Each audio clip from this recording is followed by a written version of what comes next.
topics I asked you to post, some of the topics I've shared with you in my own field about what are new and emerging issues or problems in your field, actually become then themes that you can use to develop either decision case studies or what we're going to call structured or constructive controversies to help promote more of a problem-based learning in your classroom. So whatever your discipline is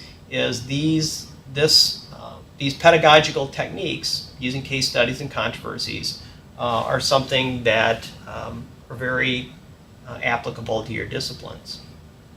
So when we think about problem-based learning, what is the process? What are students actually going to do in your classroom?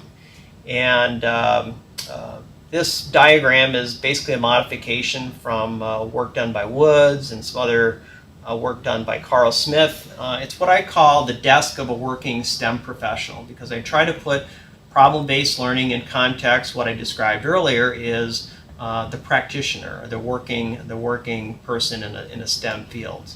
So the way it initially starts is, as a practitioner, as someone in your discipline, you're sitting at your desk minding your own business, and a new problem shows up on your desk.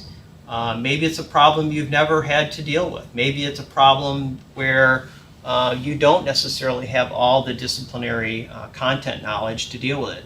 But you sit back and you decide what you need to know. You've identified some goals, you identify some objectives for things that you as a biologist, chemist, engineer, whatever, need to learn.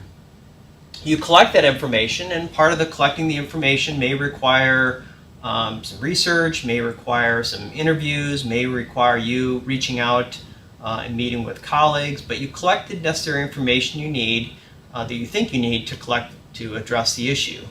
You learn the information by yourself, with your colleagues, you share information, and then you apply that information to the problem, or you make some decisions, you make some management actions. And then lastly, you evaluate it. Did the management actions that you took, or the decisions that you took, did they work? What did you learn? Was the problem solved? If not, what new management actions need to be made? And last but not least, the next day, the next week or month or whenever, a new problem shows up on your desk, and the cycle continues. This learning process of problem-based learning is very different than perhaps many of you have experienced in your own class.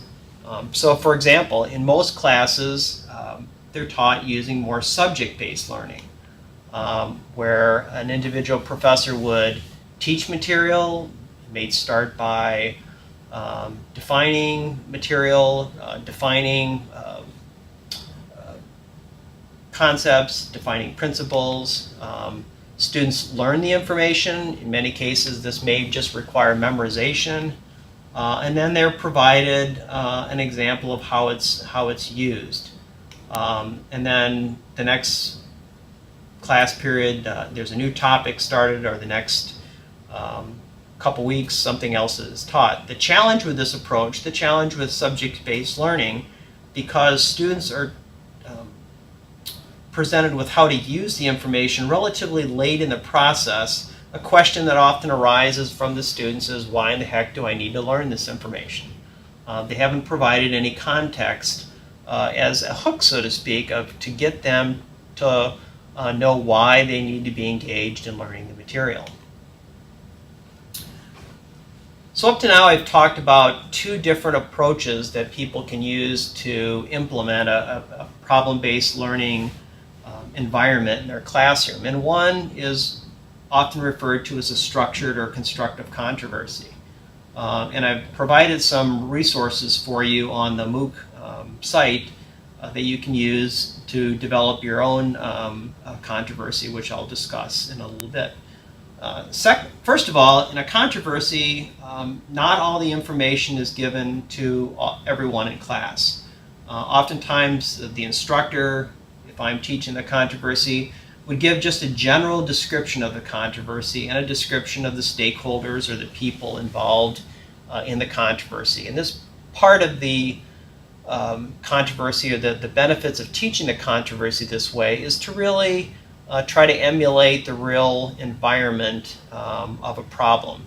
So another big part of a controversy is in using different stakeholders is that different stakeholders surrounding a controversy are not going to have access to all the same available information. There may be scientists that have more data about a particular topic of a controversy that maybe the general public would normally have access to, or a company.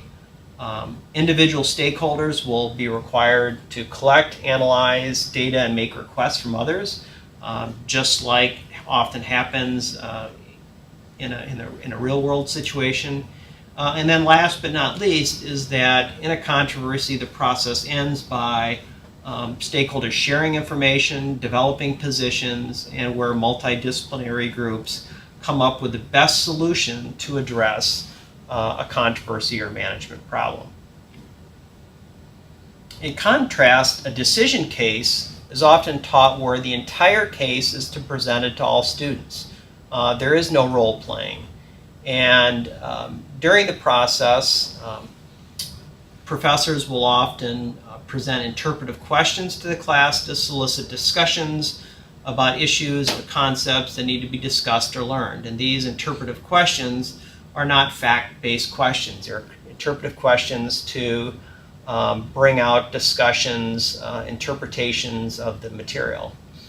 The instructor then provides additional information to student groups to conduct research in terms of collecting background material, and then the case is later then revisited by groups to evaluate the problem with the class. So usually in decision cases, the big distinction between decision cases and controversies is the lack of role playing and the lack of dependency of students to work with one another to get different types of information.